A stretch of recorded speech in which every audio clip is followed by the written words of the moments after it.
Hi, Assalamualaikum everyone. How are you today? I hope you all doing fine.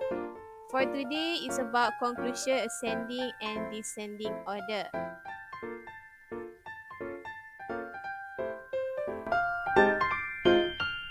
Ascending order is start from small to big number.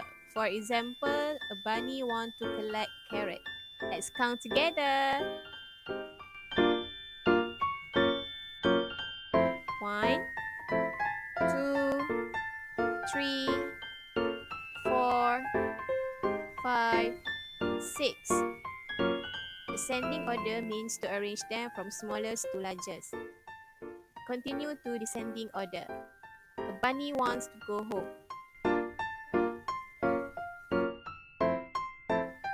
6, 5, 4, 3, 2, 1.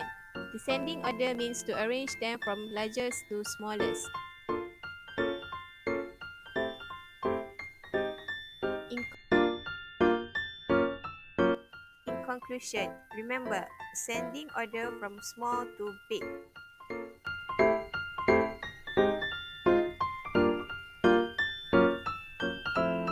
While descending order from big to small.